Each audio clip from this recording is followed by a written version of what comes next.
Hi,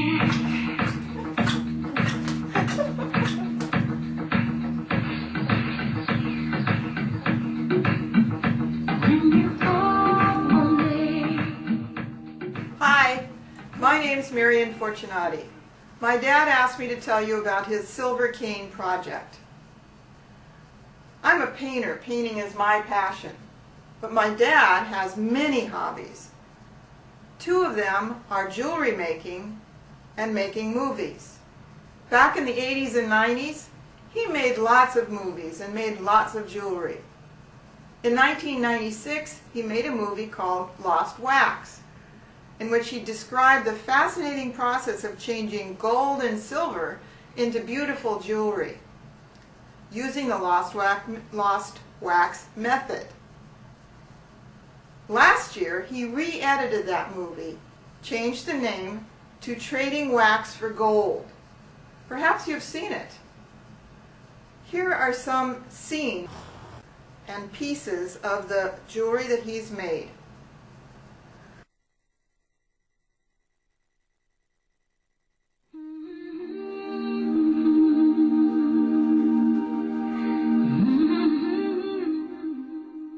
Here is Dad contemplating his work.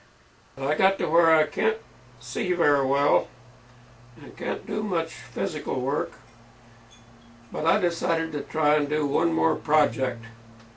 I'll make a silver handle for my favorite cane. This is a very rough casting made of soluble wax. Dad soon realized that the handle of the cane was too big for his centrifugal casting machine.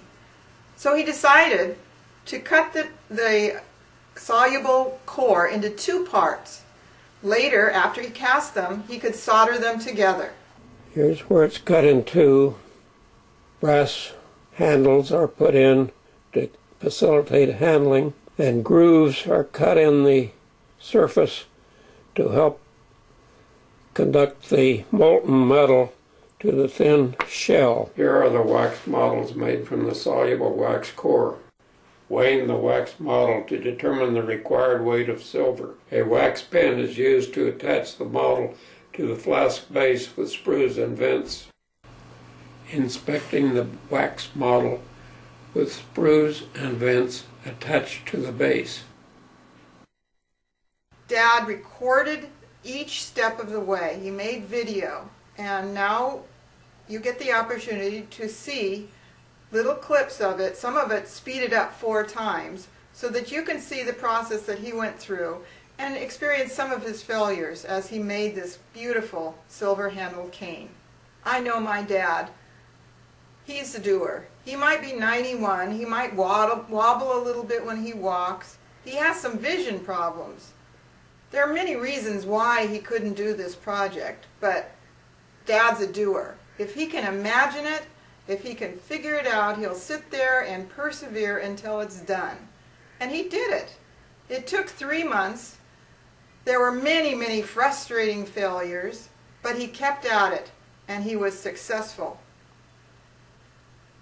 And conducted an 8-hour burnout at temperatures up to 1,350 degrees Fahrenheit. Dad had his household helpers manning 2 different camcorders. The largest piece was cast first, and it was a 90% success. Dad was satisfied. But the second, smaller casting was a total failure. The bottom blew out of the flask and sprayed molten silver everywhere into the casting machine. Some even bounced out, but thankfully nobody got hurt.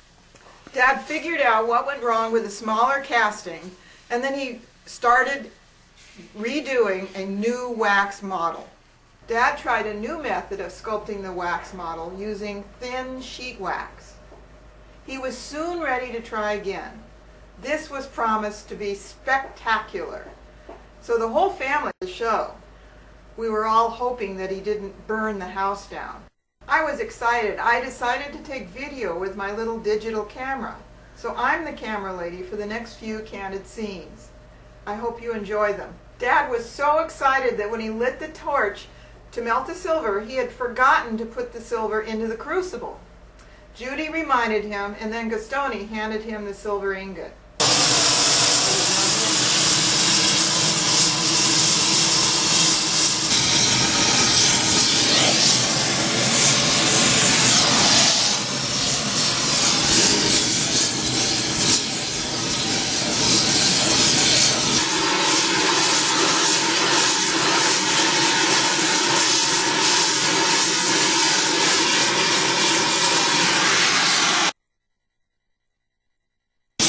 Okay.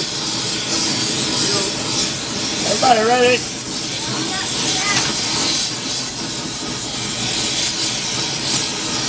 Okay, fire in the hole. Whoa! Cool! That is sick!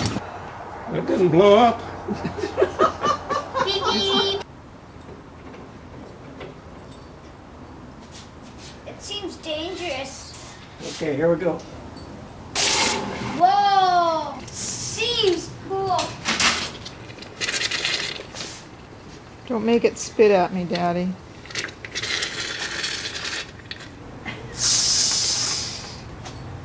Well, something fell out. I don't know if it's any good or not.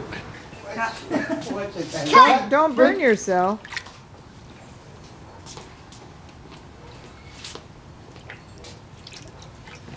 Hey, I think it's okay. Oh, how cool! Oh, I got a big hole in it. Oh, yeah. Nice job. Look up. There we go. Judy, come over here so you can get in there too. Seems like So you got the whole crew here. thinner, don't Yay. you? A new method of making the wax model was needed. A rubber mold was made of the favorite cane handle. Then it was chilled in the freezer and molten casting wax was poured into it and almost immediately poured out, leaving a hardened wax liner. The resulting hollow wax model was mounted, invested, burned out, and then the fourth casting effort was made. Eureka! It was a success!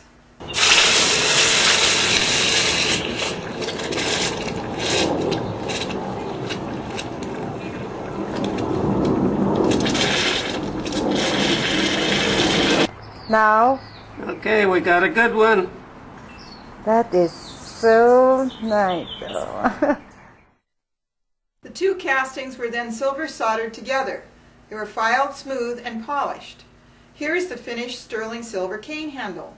It's attached to a metal cane shaft by a bolt threaded into the base of the large casting. Perseverance paid off. Dad keeps his cane collection in a brass urn by the door. Here it is with a new silver-handled cane inside. I can't wait to fly. Oh.